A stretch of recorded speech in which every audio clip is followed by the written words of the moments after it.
Salam maglar. Novruz bayramı artıq qapımızdadır. Bu gözəl bayram ap-havasında bugün milli geyimlərimizdən, ornamentlərimizdən və qədim təkəllüd sənətindən danışacağıq. Bugünkü qonaqlarımız isə milli elementlərimizi müasir dəblə birləşdirən sənət adamlarıdır. Studiyamızın qonağı tikməçi rəssam Mehriban Xəlilzadə və qızı memar İlay Xəlilzadədir. Xoş gəlmisiniz. Xoş gördük. Bugün milli ornamentlərdən və təkəllüd sənətindən danışacağıq. Təkəllüd. Bu sözü çox adam eşidir, amma əslində nə olduğunu bilmir. Sadə dillə desək, təkəllüd nədir? Təkəllüd bir neçə sözün birləşməsindən ibarət olan mürəkkəb bir sözdür. Söz olaraq tək, al və duz sözlərin birləşməsidir. Tək-tək, alıb, tikmək, duz hissəsi bir çox tikmələrimizin adında xanduz, çuvalduz, palanduz bəlkə eşitmisiniz, bu qədim sözlərimizdir. Bu çuval tikən, palan tikən deməkdir. Tək-tək alıb tikmək mənasını verən belə bir tikmə adımızdır. Azərbaycanın çox qədim tikmə növləri arasında ən qədim tikmə növlərimizdən biridir. Təkəllüd işlərində ən çox istifadə olunan milli ornamentlər hansılardır və onlar hansı mənalar daşıyır? Çox ətraflı danışmaq olar bu sual haqqında. Bəli. Təkəllüd tikmələrinin naxışlarını qədim zamanlardan xalq öz ətrafında gördüyü həm bitki motivlərini, həm kosmoqonik motivləri, həm həndəsi elementləri və bir çox elementləri daxil edərək öz təfəkkürünə uyğun kompozisiyalarda, müxtəlif kompozisiyalarda yığıblar.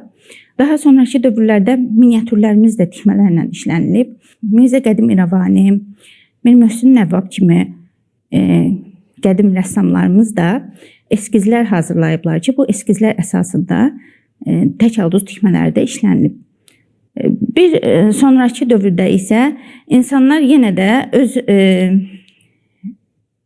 düşüncələrini inkişaf elətdirdikcə, dünya görüşləri dəyişdikcə bu naxışlardakı mənaların yükü və müxtəliflik yaranıb, daha çox həndəsi elementlərin mürəkkəbliyi artıb və bölgələrə görə də dəyişib naxışlar. İlay xanım, siz bu sənətin içində böyümüsünüz. Ananızın sənətinə marağınız necə yarandı?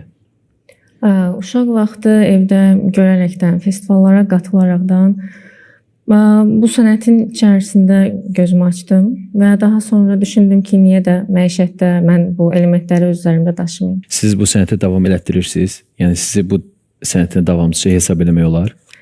Hal-hazırda hobi kimi davam elətdirirəm, çünki əsas ixtisasım memarlıqdır, amma çalışıram ki, memarlıq elementlərinin naxışlarını öz üzərimdə daşıyım, həm memarlığı, həm də ki, tikmə sənətini sintez elətdirim. Burada sizin çox maraqlı əl işləriniz var. Yəqin ki, bu işin ərsəyə gəlməsi çox çətin bir prosesdir. Bu işin ərsəyə gəlməsi, bir elementin ərsəyə gəlməsi nə qədər vaxt alır? Bu sənətkarlıqdan asılıdır. Yəni ilk öyrənəndə daha çətin olur. Bir iş uzun müddət əmələ gəlir. Daha professionallaşdıqca daha sürətli işləmək olur. Mən qeyd edeyim ki, hər bir sənətkar üçün təkcə o işi yaratmaq deyil, həm də onu tanıtdırmaq da vacibdir. İlay xanım bu sahədə çox böyük rolu var ki, mən rəssamlığını və tikmə hissəsini yerinə yetirirəmsə, o daha çox tanıtdırmaqla məşğuldur və sosial şəbəkələri idarə edir və bunu xalqa, tamaşaçıya çatdırmağa kömək eləyir və bu çox böyük köməkdir, onu da qeyd edeyim ki. Çünki bir insanın bir neçə sahədə eyni vaxtda fəaliyyət göstərməsi əslində çox çətindir.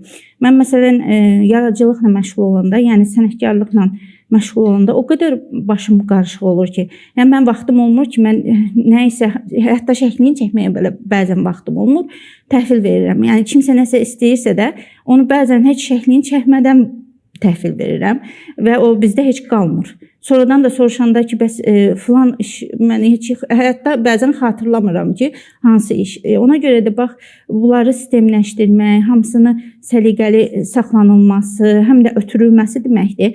Çünki işləri kataloqu yaradılmasa, onları siyahıya salınmasa, sonradan onların itməsinə səbəb ola bilər və bu işləri daha çox İlay xanım çox sağ olsun, çox böyük köməyə çatır. Həm də gənc nəslin nümayəndəsi olduğuna görə gənclər arasında çox böyük təbliğat işi də aparır. Yəni onun əynində, üzərində gördükləri o elementləri dostları, rəfiqələri ətrafında o cəmiyyət içərisində daha çox olduğuna görə onu görürlər və bu nədir, necədir, hardandır deyə soruşurlar. Bunu çatdırmaq özü də böyük bir işdir. Məsələn, mən evdə oturub bunları işləsəm, hətta işləyib bir tərəfə yığsam da, heç kim görməsə, kim biləcək bizdə hansı sənət var, nə cürdür, hansı səviyyədədir, nələr var, ümumiyyətlə nə eləmək olar. Onu həm tamaşaçıya çatdırır, həm də tamaşaçının fikirlərini mənə çatdırır. Yəni daha nələr istəyərdilər, üzərlərində nəyi daşımaq istəyərdilər. Bax bu rabitəçi rolunu oynayır və bu mənim üçün çox böyük dəstəkdir, köməkdir. Allah ondan razı olsun. Yəni əlavə eləyə bilərəm. Buyurun. Üzərimizdə daşımaqdan çox o necə daşımaqdan da çox şey asılıdır. Əgər sən bir elementi üzərində daşıyanda cəsur olaraq daşıyırsansa, başını dik yeriyirsənsə, özündən əmin hesab eləyərək yürüyürsənsə, başqası səndən ilhamlanır. Bir növ müasir dillə desək, influencer olursan, başqası səndən oxşamağa çalışır, 2, 3, ondan da başqaları ilhamlanır və bu getdikcə toplumun artıq bir maddi mədəni irsi dəbinə çevrilir ki, insanlar artıq öz irslərini öz üzərində daşımağa başlayırlar. Buna həm də kömək olan vasitələrdən biri də xalça festivalıdır, qurama festivalıdır. Biz çox istəyərdik ki, tikməklə bağlı da festivallarımız olsun ki, biz bunu daha geniş təbliğ edə bilək. Yəni onu demək istəyirəm ki, milli dəyərimizi daşıyan festivallar artdıqca insanlar bu milli naxışları üzərində olan elementləri də öz üzərində daşımağa meyilli olurlar. Mehriban xanım, bizim üzərimizdə daşıdığımız paltarlar hansı bölgələrə aiddir? Siz deyə bilərsiniz bu hansı bölgənin elementləridir? Sizin geyim, İlay xanımın əynində olan geyim. Burada biz çox müxtəlif Azərbaycanın bütün bölgələrinə toxunmağa çalışırıq. Təkəlduz tikmələr, ümumiyyətlə tikmələrimiz bölgədən bölgəyə görə fərqli istiqamətlərdə inkişaf edib. Məsələn, Şəki bölgəsində daha çox təkəlduz olubsa, Qarabağ bölgəsində daha çox güləbətin tikmələri, Şamaxı bölgəsində doldurma tikmələr, yəni sonra indi xaçvarı kimi tanıdığımız, amma xanduz əsl bizim Azərbaycan dilində xanduz tikmədir. Xanduz və yaxud da sanama tikmə deyirdilər. Sanama tikməmiz Lənkəran bölgəsində daha çox istifadə olunurdu. Bu sanama tikmə və bütün hər bir tikmənin bölgələrə görə bölündüyü kimi naxışlara görə də bölünür. Çox fərqlidir. Mənim üzərimdə olan bu geyim məsələn, Naxçıvan bölgəsinin geyimidir. Baxın, Naxçıvan bölgəsində də təkəlduz tikmələrlə işləyiblər ki, bu cür muzeylərimizdə olan bir geyimin əsasında hazırlanıb bu. İlay xanımın üzərindəki geyimi isə daha çox müasir dəbə uyğunlaşdırılmış geyimdir və gündəlik geyimdə də bu cür istifadə edir, onu da deyim ki. Məsələn, xüsusi tədbirlərdə və müxtəlif iştirak elədiyi simpoziumlarda və s. bu geyimlərlə iştirak edir və mən istəyərdim ki, Azərbaycanı xaricdə təmsil edən nümayəndələrimiz də Azərbaycan elementlərini üzərlərində daşısınlar, hər hansı geyimlərində bildirsinlər. Baxın, niyə? Məsələn, özbəklər harasa başqa ölkəyə simpoziuma qatılanda uzaqdan baxanda bilinir ki, bu özbəkdir gələn, ya tacikdir gələn. Mən də istəyərdim ki, məsələn, Azərbaycanlılarımız da gələndə uzaqdan bilinsin, bu Azərbaycanlıdır gələn.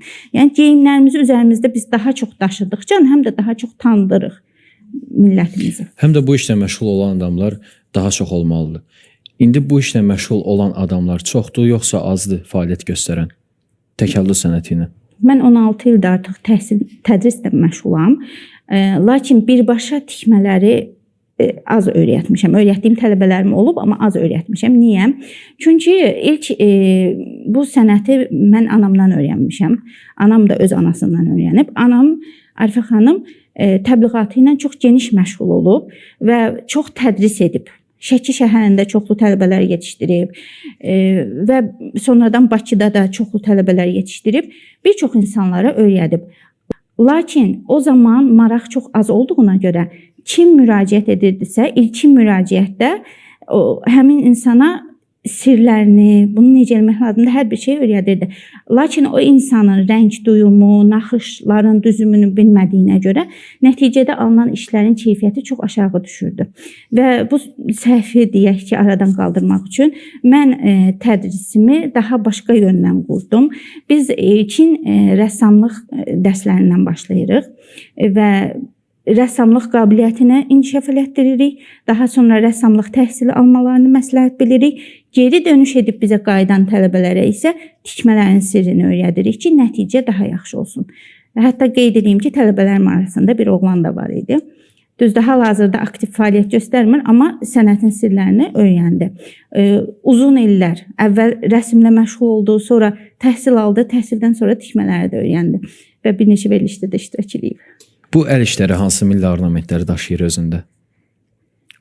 Milli ornamentlərimiz butalar daha çox istifadə olunur. Baxın, quş elementləri Mirzə Qədim İrəvaninin tikmə eskizləri var və bu eskizlərin üzərində quş elementləri üstünlük təşkil edir. Həmçinin şəkil tikmələrində də müxtəlif nəbati elementlər arasında quşları görmək olur. Və buna görə də mənim son dövrdə işlədiyim bu iki işi ki, burada nümayiş elətdiririk. Bu Mirzə Qədim İrəvani ruhunda hazırlanmış təkəldüz tikmə və orada doldurma tikmə ilə də qarışıqdır. Bu tikmənin üzərində quşlar var. Üstünlük təşkil edir və mən çox sevirəm quşları işləməyi, onu da qeyd edeyim. Bizim elementlərdən birisi də simurq quşudur ki, sizin geyiminizin üzərində həmin o simurq təsviri var. Simurq külündən doğulan bir can varlıqdır, mifik varlıqdır. Simvolik məna daşıyır. Bəli, çox simvolik məna daşıyır. Mən onu qeyd edeyim ki, uşaqlarımıza bu simvolik mifik qəhrəmanları tanıtmaqla onların həm də tərbiyəsinə təsir edir. Məsələn, necə? Simurqu anlayan uşaq başa düşür ki, hər bir çətin vəziyyətdən, ən çətin haldan belə simurq kimi qurtulub yenidən doğulmaq mümkündür və o heç vaxt ümidini itirmir. İlay xanım, ətrafınızda olan gənclərdən bu sənətə maraq olanları görmüsünüz? Bəli. Buna görə sizə müraciət edəsinlər. Xüsusilə də 8 mart tədbirində mən milli naxışı olan bir libası üzərimdə daşıyırdım və geri dönüş çox müsbət oldu. Yəni demək olar ki, bütün iş yoldaşlarım soruşdu ki, hardandır, necədir, biz də istəsək hazırlana bilərmi, fərqli rəngdə, fərqli formada. Yəni kifayət qədər maraq var ətrafımda gördüyüm qədərilə. Bu sənəti öyrənmək üçün ilk nədən başlamaq lazımdır? İlk rəssamlıqdan başlamaq lazımdır. Yəni rəngləri, formaları anladıqdan sonra naxışları qurmağa və sonra isə tikmənin incəliklərini öyrənmək lazımdır. Və mən qeyd edim ki, bizim müasir geyimlərin üzərində daşıya biləcəyimiz detalları biz həmişə düşünürük ki, necə müasir geyimdə daha tətbiq etmək mümkündür ki, həm müasirliyi saxlayaq, həm də milli simvollarımızı saxlayaq. Broşlar bu mənada, məsələn, nar simvolu çox məşhur simvollarımızdandır. Nar və butanı belə broş şəklində sadə bir geyimin üzərində çox qəşəng daşımaq olar və bu belə broşları uzun müddətli də həm də təbliğ edirik. Bir çox xanımlarımız hal-hazırda da məşğuldurlar bu işlə və mən qeyd edim, bizim etdiyimiz yeniliklərdən birisi də belə sırğaların tikmələrlə işlənməsidir. Bu sırğalar baxın çox iki üzü də fərqli cür işlənib və həm burada tikmələrimiz var, həm muncuqlu tikmələrimiz var. Böyük bir tablodur deyək, amma qulaqda gəzdirilə biləcək bir tablodur. Həmçinin çantalar da hazırlayırıq ki, burada milli naxışlarımızla müasir çantalardır, amma milli naxışlarımızla bəzənib ki, bunlar da gündəlik bugünkü geyimlərimizin bəzəyi ola bilər. Dəmirdən hazırlanan kəmərlərə kəmər deyirdilər, amma parçadan hazırlanan bir qurşaqlar da var idi ki, bunu həm oğlanlar, həm də qızlar geyinirdilər. Biz burada hal-hazırda qadın üçün olan variant, amma bu kişi üçün də hazırlanır belə qurşaqlar. Bunlar parçadan hazırlanır və bunların üzərində qotazlar görürsünüz. Bu qotazların da özünün simvolik mənası var. Bir dəqiqə. Qotazların özünün də simvolik mənası var. Bu diqqəti nəzəri özünə çəkərək, gözdən nəzərdən qorumaq məqsədi ilə belə uzun qotazlar asardılar və geyimə də xüsusi gözəllik verir. Xanımların mütləq geyimlərinin üzərində qurşaq, o vaxtı rezin yox idi. Bütün paltarları qurşaqla bağlayardılar və belə qurşaqlar çox tətbiq olunurdu. Hal-hazırda müasir geyimlərin də üzərində çox qəşəng görünür və indi Novruz bayramına yaxınlaşırıq. Novruz çox vaxt uşaqlar papaq atırlar və mən hətta tələbələrimə də məsləhət bilirəm ki, onlar belə boxça götürsünlər. Boxçaları qapıya qoyanda da boxça qoysunlar. Boxçanın içinə şirniyyat qoyulsun. Həm bu anaları hazırlayar, ananın əl qabiliyyətini qonşular görər. Həm də çox qəşəngdir, içinə bir şeyləri qoyub hədiyyə vermək üçün də. Yəni belə boğçalarımız da var. Burada arıqçınlarımız da nümayiş olunur. Bir də müasirliyə tətbiq edəcəyimiz elementlərdən birisi də belə bir biləklikdir. Bu indi mən geyimim biraz çox bəzəklidir, amma sadə geyimin üzərində belə bir biləklik geyinilir və çox qəşəng müasir geyimin üzərində çox maraqlı bir element alınır. İstifadə edirlər bunlardan. Öz tərzini yansıtmaq istəyən insanlar düşünürəm ki, bu cür dəyişdirilə bilən, fərqli libaslarla kombin oluna bilən elementlərdən istifadə edib özlərini yansıda bilərlər. Daha fərqli göstərə bilərlər. Bəli, bəli. Gəldiyinizə görə, bizi bu sənətlə tanış elədiyinizə, bu maraqlı məlumatları bölüşdüyünüzə görə çox sağ olun. Qarşıda gələn bayramınız da mübarək. Təbrik edirik. Çox sağ olun. Siz sağ olun. Sizin də bayramınız mübarək.